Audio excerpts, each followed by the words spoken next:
market movers. This is The Pulse with Francine Lacqua. Well, good morning, everyone, and welcome to The Pulse. I'm Francine Lacqua here in London. Now, in a moment, we'll be talking about the faltering tech rally and what else, of course, is moving markets.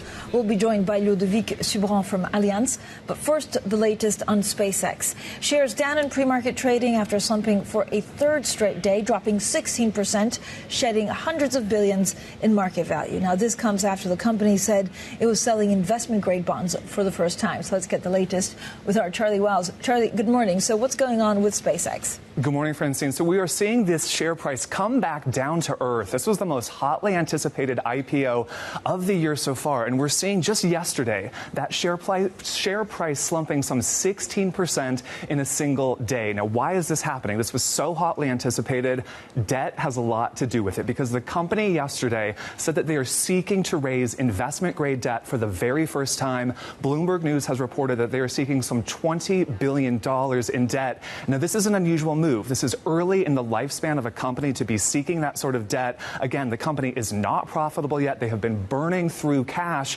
And some of the language that they have used to talk to debt investors, let's take a look at that because it's very similar to what we saw in their IPO prospectus. It is very grandiose. This company is talking about how our mission is to build the systems and technologies necessary to make life multi-planetary. Now, that sounds all fine and well if you're trying to drum up excitement for equity investors.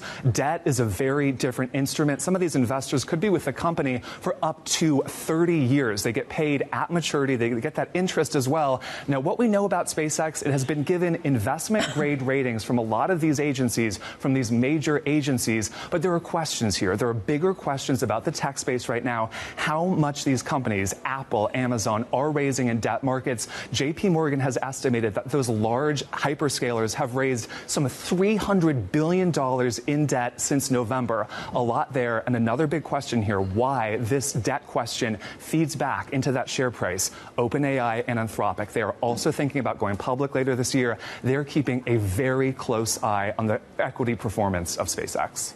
Charlie, thank you so much. Charlie Wells there with the very latest on SpaceX. Now let's talk more about the global tech trade, inflation, of course, and much, much more. We're joined by Ludovic Subran, Chief Investment Officer and Chief Economist at Allianz, and Parmy Olson, Bloomberg opinion columnist, also author, I have to admit it, of one of my favorite books, Supremacy. So thank you both for joining us. First of all, Ludo, when you look at the markets, I mean, it's AI and inflation, but if AI is having a bad day, I mean, it's just complicated to see what happens next. Yeah, and you know what you just mentioned about how you talk to bond investors, not the same way as you talk to equity people. You know, to bond investors, you cannot promise to raise 20 billion when you just got a 70 billion budget to play with on the equity side. So I think that's where the inflation tech nexus is. I think in the US, there's this narrative that AI is super deflationary.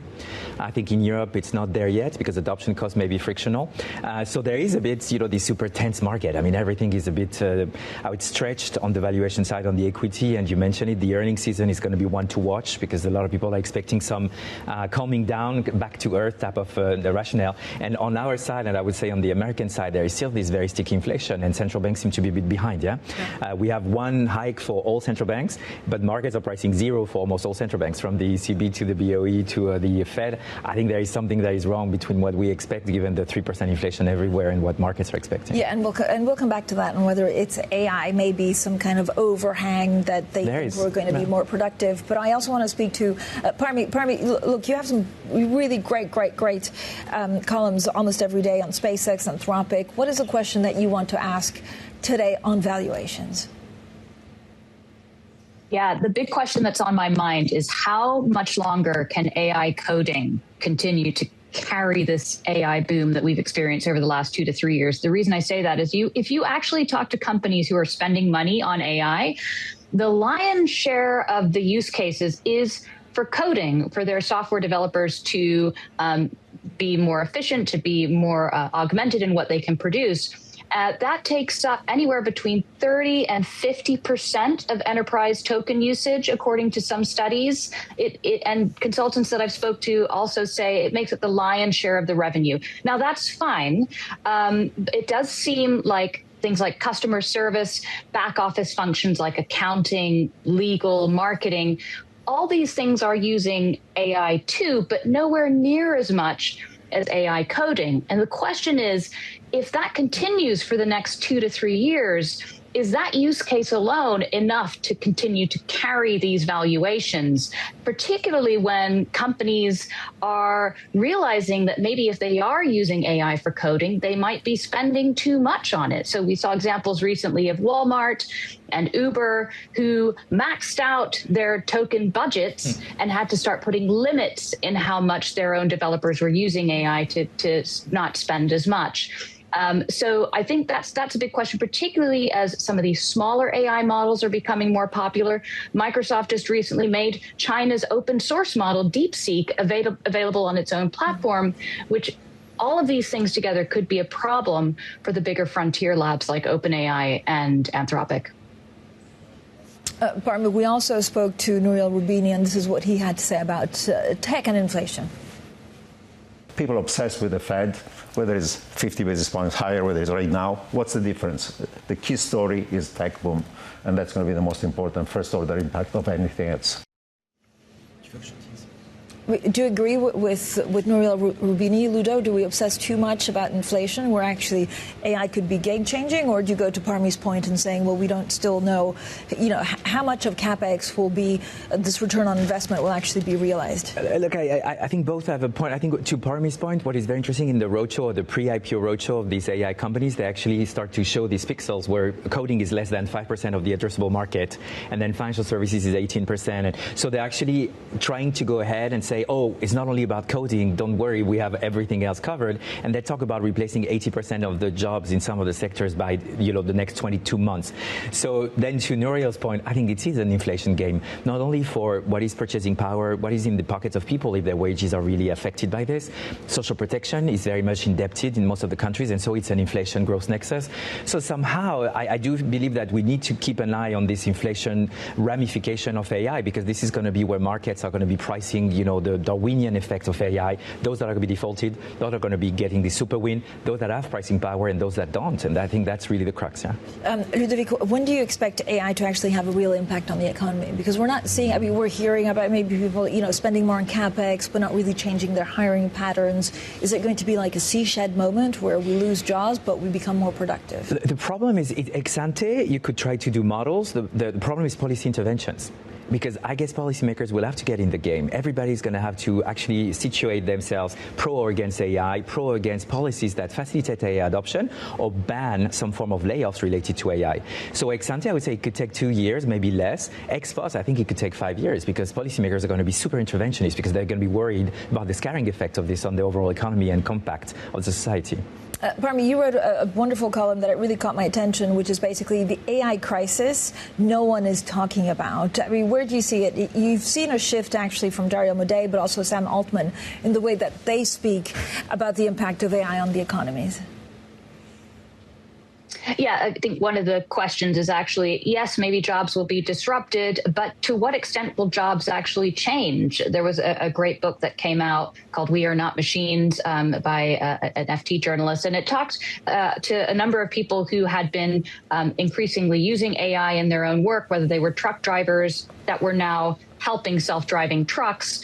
And it sort of talked about actually the joy of work and the fulfillment that people get from work is kind of being squeezed out because of all this automation. Now, this is a kind of soft and fluffy and abstract way of looking at the world of work, but I think it is something that can affect how companies do decide to integrate these systems into their systems and processes. So, I think that's one thing that people aren't talking about. And of course, with the IPOs coming up, this is, I think, the ultimate question is whether these incredibly high valuations can continue, particularly when there's been so much commitment in the spend and the infrastructure build out. We're talking about $8 trillion in commitments to spend and create and build these data centers. And these companies, tech companies, will need to make something like $800 billion in profit just to cover the interest. Parmy, also a question on, Anthropic and the Mythos kind of nightmare or fix. Are these really too powerful to export to foreign nationals? Or is it, just the U.S. trying to land grab? Oh, I think that in a lot of ways, Anthropic has talked itself. It's kind of written this script because a huge proportion of its public statements about AI have been talking about the risks of AI. And they themselves said they didn't want to release Mythos until they made sure that all the guardrails were in place. Dario Amodei has done, you could arguably call it doom mongering about the impact on jobs. So I think in a lot of ways, they sort of talked themselves into this situation, you could say. And so now I think they're sort of paying the price for that. I think there is a real question, though, about the extent to which these AI tools really are a cyber threat. I was talking to a cybersecurity specialist yesterday who actually talks to ransomware gangs on the black market. And they were saying, the extent to which they can integrate these tools and make money from them is still very much unknown. So I think there's a very interesting parallel there with companies, legitimate companies, trying to integrate AI, finding these bottlenecks because their systems are so old, these legacy systems. And you're actually seeing a similar situation on the dark web with cyber criminals who want to use these AI tools, but are finding a real bottleneck in making money off of them. Yeah. Parmy, thank you so much. So interesting. Parmy Olson, they're a Bloomberg opinion columnist and, of course, author of Supremacy. We're back with Ludovic Subran. Ludo, when you look, there's a million things to talk about. There's U.S.-Iran. We don't really know where the price of oil goes. The market seems to have moved past. When you look at the markets and the economies, what do you actually worry about? I'm worrying about delayed effects because I think markets have priced peace, but the economy is still paying for war, right? I think it will take I think we calculated 4 months for the oil market to normalize and up to 4 quarters for inflation, purchasing power, and corporate margins to normalize. So it takes up to a year, right? So there is this delayed effect. Of course, in this delayed effect, a lot can happen because we have this round of elections, we have this political uncertainty, we have also this potential for disappointment from AI. So I think I'm still, bracing or fastening the seatbelt for the end of this year to see how we land. I think we are more optimistic now with what's happening in Iran, but I think a lot can happen, and clearly there are still some scaring effects that have not been fully priced in. Yeah. But is this a problem with the markets? The markets used to be not the doomsayers, but they used to price risk, whereas now is it money that is too scared to miss out? Is there FOMO? I think there is a bit of mispricing, at least on the credit market. I'm very concerned about credit risk because I see a lot of insolvencies in the small and medium enterprises going up, and we see spreads super tight. That doesn't make sense to me. There is something wrong. Of course, the public-private credit risk is also a big issue because there are not really good reality check on what's happening on the private market credit risk. On government, it's a bit trickier. I think what's happening in the UK is very telling for me. The markets have not really been worried about Andy Burnham becoming the next prime minister, mostly because there is very little discretion and autonomy. So there is a bit this straitjacket, and I think this is a bit where the problem lies because people are electing people to do some things. So I could say maybe the government risk is also mispriced in some places. That's where the UK is strange because some of it was maybe priced in where there was rumors of leadership challenge, but actually this is a small open economy. It could really unravel quite quickly. Yeah, and you saw that a bit on the 30-year. I think on the 10-year, the big issue is the Bank of England. For us, they're a bit behind. Yeah. The gilt is one of the 10-year government yield that didn't come back to pre-Hormuz kind of level. There is still a lot of inflation, so the Bank of England is pushing through, which is quite interesting. I think it is a form of disciplining also about fiscal in the UK, but it is really where the main gross inflation nexus play is going to be in the next 6 to 9 months. And a lot of people are going to be watching this space, right? So we expect still a hike by the Bank of England in September just for that reason, just to calm down market, a bit like what the ECB did. It's an insurance hike. I think that would calm down. But on the 30-year, people are quite happy, I would say, with Andy Burnham taking the lead of the UK for the next months. Yeah, let's see what happens when he's in charge and we hear about policy. Ludovic, as always, thank you so much for joining us. That was, of course, Ludovic Subran, Chief Investment Officer and Chief Economist at Allianz. Coming up, the former Manchester Mayor, Andy Burnham, returns to Parliament as the overwhelming favourite to become the next Prime Minister. So we'll have plenty more in UK politics next. And this is Bloomberg.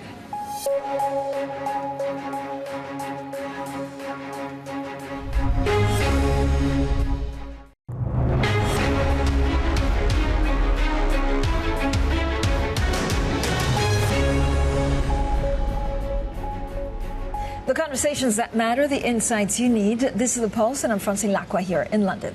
Now, Andy Burnham, the former mayor of Greater Manchester, appears set to become the UK's 7th Prime Minister in a decade.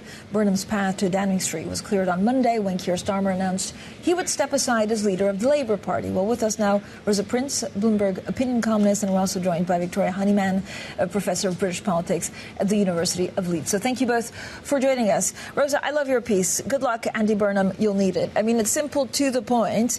I mean, if he takes, is there a done deal that actually becomes a prime minister, and what will be his hardest task? Yeah, I think it's pretty much a done deal. There are still some rumblings of people who might launch a challenge, but they're figures who don't really have a great deal of support in the party. So I think it's almost certain he will become Prime Minister, perhaps even as soon as mid-July. If not, there'll be a contest. It'll run until September.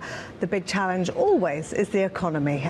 Those problems that bedeviled Keir Starmer are not going to go away. The reason I said good luck, and of course he needs it, but I also think he's got a chance to seize those opportunities. It's because the great politicians thrive in adversity, right? They can look at a difficult situation and turn things around. So I certainly think he's got the charisma and now the backing of his party, and he's popular in the public, polls show. So why not? Why not make a success of this? Yeah, Professor, I find him, quite impressive. He's charismatic. He's untested. So, Professor, what do you think his biggest challenge is? Does he have to call an election, actually, general election, I guess, to have more legitimacy, or can he just continue and get the economy back in shape?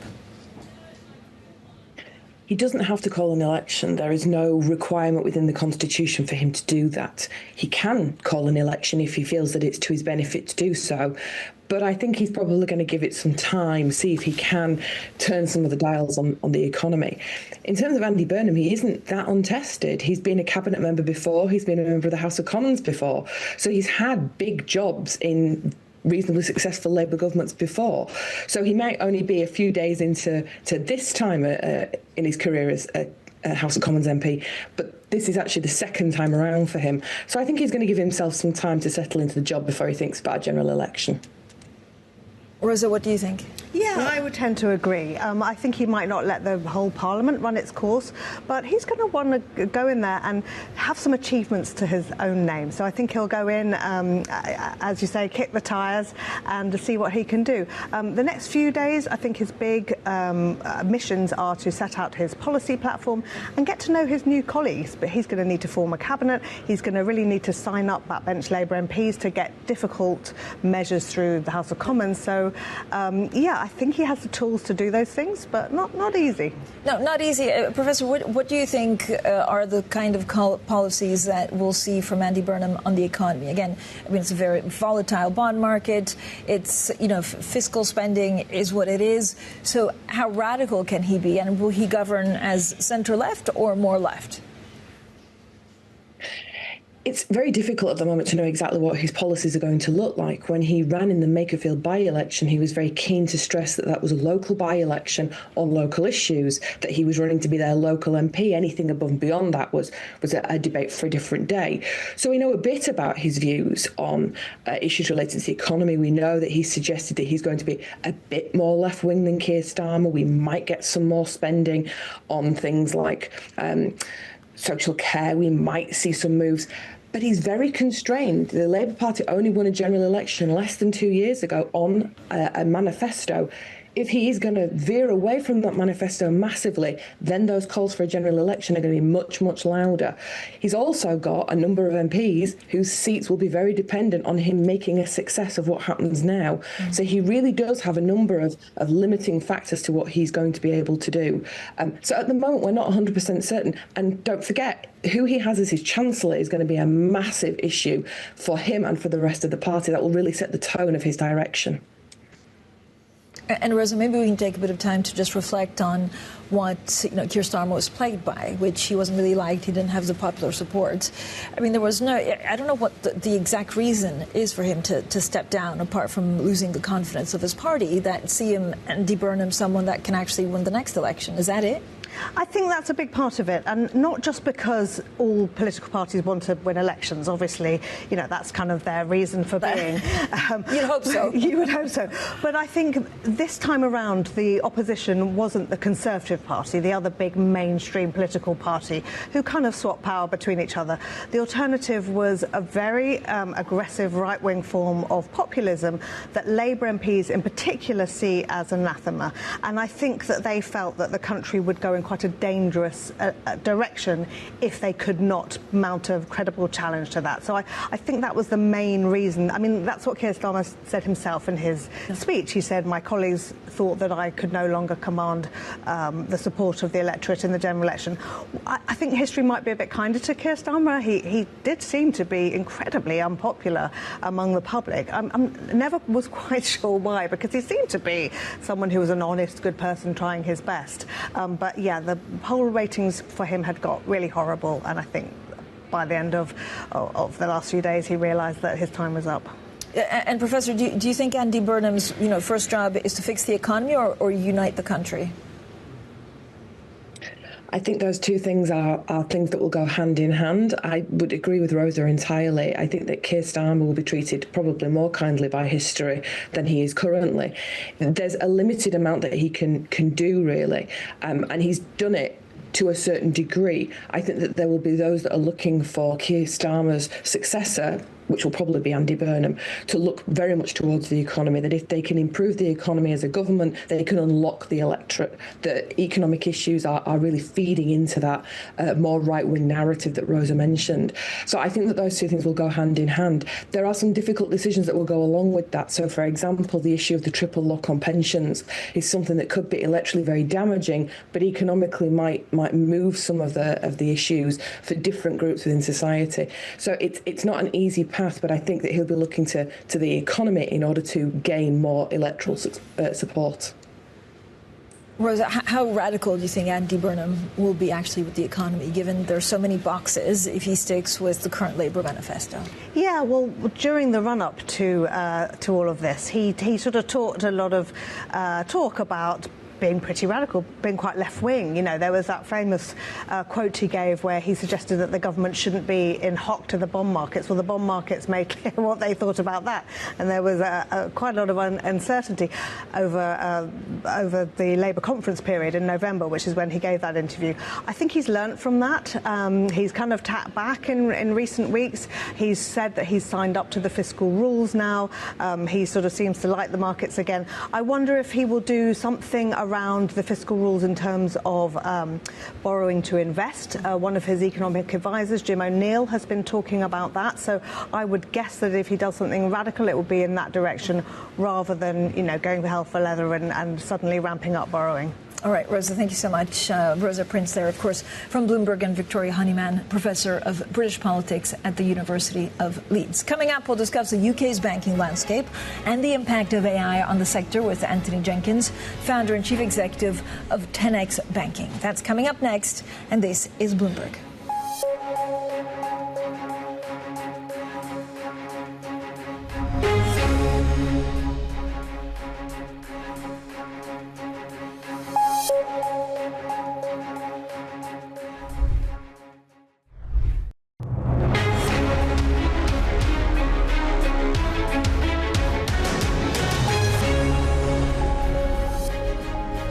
Good morning, everyone, and welcome to The Pulse. I'm Francine Lacqua here in London, and these are your top stories. Global stocks slump as investors rotate out of tech. SpaceX slides further in pre-market trading after falling for 3 consecutive days. Andy Burnham, the man most likely to become the UK's next Prime Minister, returns to Parliament and could be in Downing Street by mid-July. Plus, business activity in the euro area shrinks less than expected in June, but Germany slides deeper into negative territory as the Iran war jolts confidence. So we do have a little bit of data. Always good to look at data to have a temperature of the economy. It is in the UK that June composite PMI falling to 49.4. Now, anything below 50 means it's a contraction. At 49.4, I wouldn't make a huge deal, but we were forecasting a 50.5 figure. I know sterling has maybe bigger things to worry about, i.e. a new prime minister, but for the moment you can see it's at 132, 0.19. So with Andy Burnham tipped to be the next Prime Minister, attention now turns to his plans for the economy. The former Greater Manchester Mayor is seen as an unknown quantity by investors, some of whom are worried that he could back a looser fiscal policy. So what does a change in leadership at Downing Street actually mean for the UK as an investment destination? Well, we're joined by Antony Jenkins, the Chief Executive and founder of 10X Banking. Antony, as always, thank you so much for joining us. I mean, it's a big week in UK politics, a little bit of turmoil, but it looks like he doesn't have many challengers. He could be in place even by mid-July. What kind of economy in the UK do you need? What can the new Prime Minister do? Well, of course, in the short term, what businesses care about is stability. And so anything that creates instability is concerning. Now, the markets reacted relatively calmly yesterday. I think it was kind of priced in. But what we can't have is a prolonged period of uncertainty. That's bad for business. But the bigger challenge is, of course, growth. Like many mature economies, we just don't have enough of it. And if we had greater economic growth, we'd be able to pay for better public services, etc., etc. So that's the big thing. And of course, business is a key driver of growth. So we need the right conditions to drive growth in the economy. But Antony, I mean, I guess the problem is that to drive growth, you also maybe have to step away a little bit from the fiscal rules, right, or the fiscal spending rules that are in the Labour manifesto. So what's the right way? How inventive can you be, given the market volatility, the market pressure, you know, where NHS is and all the spending on defence that's needed? Yeah. So let's look at this from, you know, what's really going on in the underlying economy. And I saw the tech stocks sold off yesterday, but you know, I've been through so many of these tech shifts that's not at all surprising. They always get overblown in the short term. But what's really happening with AI now is incredibly powerful. And we can debate, you know, how much the impact will be in the short term and the long term. So the UK, we sit in this, you know, incredibly privileged position. We have great universities, we have a great financial sector, we have a great tech sector, and we're the world's third largest leader in AI. So job one, harness those things to drive growth. If you want to drive growth, you need two things, really. You need access to capital and you need access to human capital. And we have to make sure that businesses have access to those things. And what that means is, you know, the government needs to create the conditions for that, but it's businesses' job to grow things. But, I mean, concretely, what does that mean? More immigration with visas? Does it mean less regulation? I think we've got to be very careful about, you know, immigration, obviously a controversial topic. We've got to be very careful about that. But what we don't want to be doing is excluding talent at all levels. So when people come here to do PhDs in artificial intelligence, we want them to stay on and work in this country and contribute to our economy. I think it's the same with capital. We need to create the conditions where it's not disadvantageous to deploy capital in this country. But that's what tax is? Well, of course, you know, it is concerning. Now, people always say, oh, you know, everybody gets nervous when governments putting taxes up. And of course they do. But it goes back to my first point. It creates uncertainty.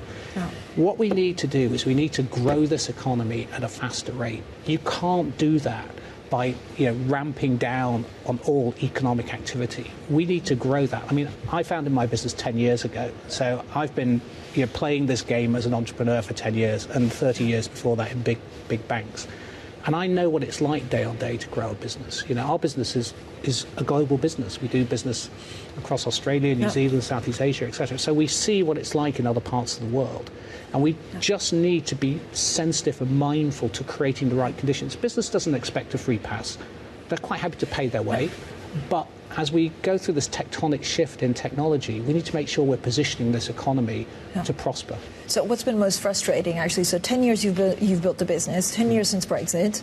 We're close to 7 prime ministers in 10 years. What would have helped you out?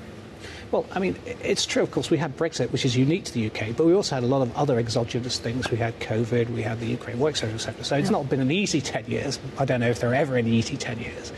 But I think the first thing we have to have is consistency, right? So what I think business would like to see is a government that is focused on growth and focused on a consistent set of initiatives to prosecute that growth and is mindful of the consequences. Every action has a consequence, right? So, yes, we need to raise more tax to pay for public services, but the way you do that has a consequence. So I think a consistent application of policies that are pro-growth would be the most helpful thing. And that, again, goes to things like immigration, because you need to be able to attract the best talent to your universities. You need to be able to employ them after they complete their studies so that we can continue to lead in AI, because I believe AI is going to be the single defining force of the next decade in terms of competitive advantage. How dangerous is mythos? So it's unclear, you know, I don't know if they're a victim of their own success because they played it out too much, or whether it's very dangerous, and whether Europe is at a massive disadvantage because European banks haven't been able to play around with the model. Well, as ever, you know, you have to pass out the hype from the reality here. But the first thing to say is, remember that what these programs are finding exists already. The vulnerability is there. So in the long run, it's good that these things are being discovered. Most organizations operate three types of software. They operate software they buy from third-party vendors, they operate open source software, and they operate proprietary software that they build themselves. Now, as Mythos is deployed in the United States, it's flushing out those vulnerabilities in third-party software and open source. And that's already creating a kind of wave of patching that's going on across the industry. And that's got to be a positive, right? The third thing, though, is do you get to apply those tools or similar tools to your own software? Now, when you roll this all back, of course, it's like any security matter, physical security, cyber security. If you have good basics done well, like do we understand who has permissions to access various parts of our software, who can change the code fundamentally, do we keep our software up to date, do we deploy the most recent versions, all of those things, are we conscious of what our attack surface is in the outside world, do we manage that effectively, all of those good hygiene things, if you're doing them already, you're going to be in an advantaged position. Of course, it's much harder to do that on older software, which is why the things we built at 10x are well positioned for this. Are you worried that Europe, I mean, there's US and China, I know you say UK is the third country in this, but actually we just don't have the LLMs, we don't have the hyperscalers. So is there a real danger that the UK and Europe is just too reliant on foreign models? Yeah. I mean, one of the things that we have to acknowledge is economies of scale, right? We all learned it at university. Yeah. You've got a massive economy in the US, you've got a massive population in China, and these software is naturally borderless, right? So all of these technologies are prone to be deployed where you've got scale.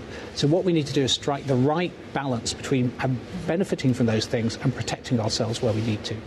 Thank you so much, as always, for joining us. That was Antony Jenkins, the Chief Executive and founder of 10x Banking. Now, the EU and UK are reassessing the timing of a planned summit next month. This comes as key players on both sides of the channel wait for another change of leader in the UK.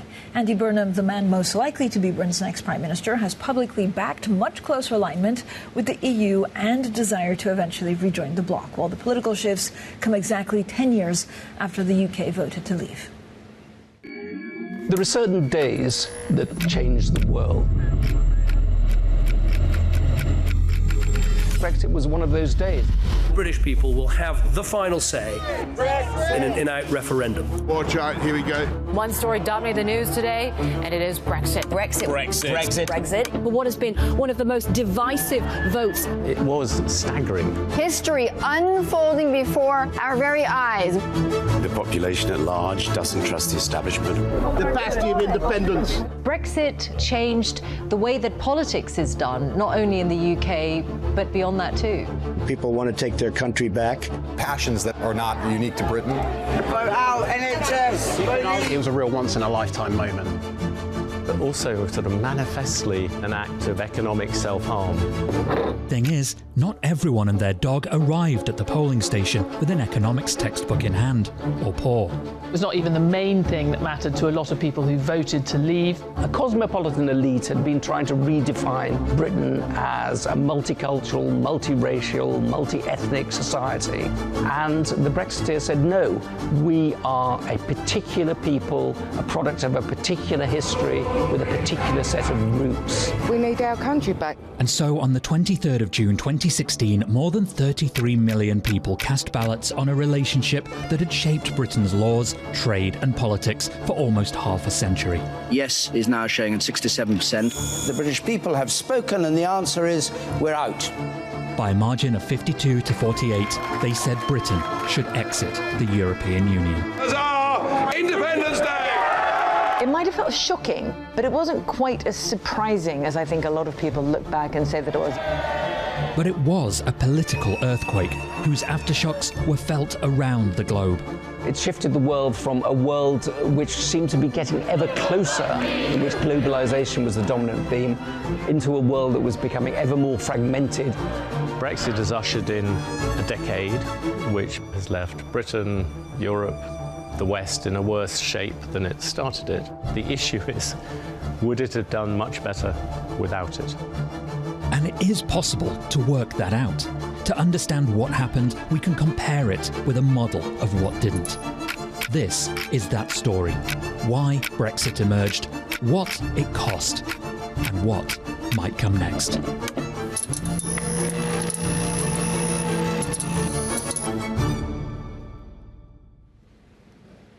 And you can find out what comes next by watching the full documentary on the Video Hub at Bloomberg.com/video. I watched it all, and it was very, very good. So I urge everyone to go and have a look. Now, Bloomberg is also hosting a live Q&A today on the question, are the UK and Europe finally getting over Brexit? Lizzie Burden will be joined by Susan Lynch, Bloomberg's Brussels bureau chief, and UK reporters Joe Mays and Phil Aldrich. It's open to everyone to listen to. Terminal clients and digital subscribers can send in questions for us to answer in real time. That's at 2 p.m. London time. Now, business activity in the euro area shrank less than anticipated in June. While Germany slipped deeper into negative territory, France exceeded expectations thanks to a stronger than anticipated rebound in services. So to unpack the latest from the data, let's bring in Zoe Schneeweiss, who leads our economic coverage for Western Europe. Zoe, as always, great to have you on TV. So run us through the numbers we got. So, yeah, as you said, we got these flash numbers for France, Germany, and the Eurozone. Eurozone number still is below that level, that 50 level that delineates growth and contraction. What is encouraging here, though, is that it's the closest to the 50 level that we've seen since the numbers actually were positive. So that was back in March. Then we got April, May, and now the June number is also much stronger than economists had anticipated. And the commentary we got with these new numbers also said that it looks like the Eurozone was going to avoid a recession. As a reminder, the first quarter actually is a contraction. That's because of Ireland. But still, even if it's a technical thing because of Ireland, 2 consecutive quarters would have been a recession. So that's good news for all of us that it looks like that will be avoided. So we've also been hearing from the ECB chief economist, Philip Lane, saying that inflation risks being above 2% for quite some time. What else has he been saying? Yeah, those comments from Philip Lane were quite noticeable, especially as a comment like that always will have to be seen slightly hawkish. And if you compare to what Lagarde said last night in the same venue, so yesterday she was speaking in the European Parliament, today he's speaking in the European Parliament, she was gave us more of a dovish message. So really, if you take the two together, it does indicate that the ECB is showing us, okay, don't overdo it with your rate bets, but at the same time, we are very willing to act. And generally, the message that Philip Lane is trying to convey today is just don't expect the ECB to hold back if inflation does look to be breaching or not to be coming back to that 2% target. So, Zoe, what does that mean in terms of where we're thinking about interest rates? Okay, so before there was the peace deal or the memorandum regarding the peace deal, policymakers had indicated to us right after the rate decision quite strongly that July was very much on the table. So I wouldn't completely exclude July, but now it does look very much like September would be the one where they would go. It overall would fit the ECB plan to have new, or the ECB's kind of, shall we say, traditional instincts to have new economic forecasts at the same time when that they make a rate hike.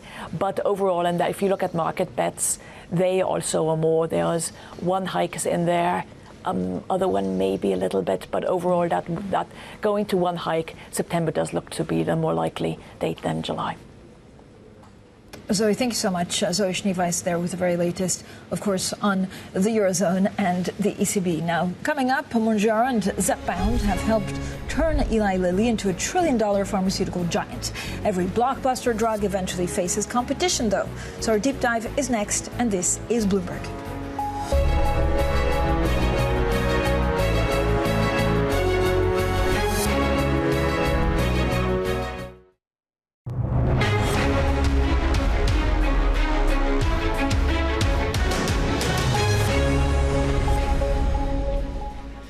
The conversations that matter, the insights you need. This is The Pulse, and I'm Francine Lacqua here in London. Now, European tank maker KNDS is expected to announce its IPO as soon as today. I'm sure that's not how you pronounce it. In what would be one of the continent's largest listings in years. Now, it comes after France and Germany really confirmed a joint governance framework under which both governments would hold equal stakes in the Amsterdam headquartered company. We're now joined by Charles Capel, Bloomberg's European Equity Capital Markets editor. Charles, I mean, this is exciting. We don't know how to pronounce it, but it's listing. What does the France and Germany agreement mean for now that, will be run? Yeah, exactly. How do you pronounce it? It's KNDS. KNDS, there you go. It's one of the, I would not attempt the full name. It's German and I would only cause offence, so we call it KNDS. And it's really interesting because it is now, and when it lists, it will be a pan-European defence company. Yeah. It's going to have a 40% stake from the French government, 40% stake from the German government. The rest is going to be, we expect, publicly traded, and it's going to be a real champion for the European rearmament drive. And, this is a model that's been replicated across different industries. For example, you have Airbus, which has government stakes in that as well, ST Micro in the semiconductor space. So now they're taking this model through to the defense industry. And, for KNDS, this paves the way for an IPO, which allows people and institutional investors to buy into that company, whereas it also preserves a bit of European sovereignty. Yeah. It is going to give the governments, control over this key asset to European defence. So what kind of valuation are they targeting? The valuation has been a moving target, right? If anybody who has been tracking European defence stocks in over the last 6 months, they will know that at the start of the year, it basically went up, and then it started to change course, and it's gone down a little bit. And that has been the story of this IPO, where they were expecting around a 25 billion euro valuation, and then that expectation has started to be revised a little bit. Yeah. The latest figure that's a bit of an anchor that we're hearing is around 15 billion euros. Now, of course, you offer IPOs at a discount. You always want to entice investors to buy into them. So it's likely to be offered at a discount to its peers, the likes of Rheinmetall, or in some areas CSG Group, which listed at the start of this year. So we are expecting it around that valuation. But that's going to be one of the key things that we're going to be looking out for if and when it does launch its intention to float, which we expect sort of in the coming days. It was as soon as today. So, Charles, what does it change anything for the IPO? Because one of the things, if you look at defense, it's the big thing, right? It's changed everything in Germany, how much they're spending. There's still, there's not going to be many cross-border because there's a lot of government sovereignty attached to this because of, but does having such a big new player change the capital markets? Look, for KNDS, it's going to really enable them to operate with authority as a reputable defence supplier that is supported by Europe's governments. Previously, they were 50% owned by the French state. They also had some German family shareholders. Now, this is going to make them very, very unequivocally a pan-European defence company. Yeah. For IPOs on the whole, it shows defence, hard assets, AI plays, anything to do with those key themes is going ahead. Everything else, software, holiday, those other industries, perhaps they're not going ahead so much. Charles, thank you so much. Charles Capel there, Bloomberg's European Equity Capital Markets editor. Now, it's less than a decade since Dave Ricks became chief executive of Eli Lilly. In that time, he's turned into the most valuable healthcare corporation in the world with its blockbuster diabetes and obesity jabs, helping it to hit $1 trillion market cap. Well, today's Bloomberg Big Take really looks at whether Dave Ricks can defeat pharma's boom and bust cycle and make the boom last. Let's get more from Sam Fazeli, Director of Research for Global Industries and Senior Pharmaceuticals Analyst at Bloomberg Intelligence. Sam, thank you so much for joining us. So first of all, how does Lilly actually compare now with what it was 10 years ago? Always nice to spend even 3 minutes with you, Francine. Oh, this is 5. This is like epic on TV. Look, does Dave Ricks have a magic wand? Perhaps, right? When you look at the performance of the company, valuation coming up to $1 trillion, the first $1 trillion company ever in pharma land. So maybe you can imagine that he does. But the reality in drug development is that you do your absolute best I don't want to use the phrase bet, but let's use it for argument's sake today. You place your bets on the drugs that you think are going to be the ones that are going to make it for you in 5 to 10 years' time. You assume biology will play a game. You assume the market's there for the way that you think it's going to sell versus competitors, etc. 5 or 10 years' time comes, then you figure out, see which one of them has won. And that's the problem in that, therefore, the best you can do is to make the best judgment today. And clearly, they've done the right things. But I don't know if it's a given. Okay. What Lilly has going for it is the enormous cash flow, and therefore they can make a lot of these bets. So what are the problems that Lilly faces today? Well, today's problem is selling as much as possible of its obesity weight. I mean, I don't like calling them that because at the end of the day, they do a lot more than they are. Yeah. But to sell those drugs. So what we're going to have to wait and see is how do they think about managing that eventual patent cliff that comes with these things, whether that's 2035, 2030, or 2040. And of course, the way to deal with that is to put follow-on drugs behind it, which they're doing, and they've got good drugs. Retatrutide is one that's I'm really excited by in terms of the efficacy. Yeah. And also expand. That's the triple, they call it, triple G, right? It's the next generation. It's the most powerful weight loss effect that we've seen so far. Okay. And the rest of the thing they have to do, which is what they're doing, is acquiring assets, building the background to see which one of these comes through to make the difference up. It's a big ask.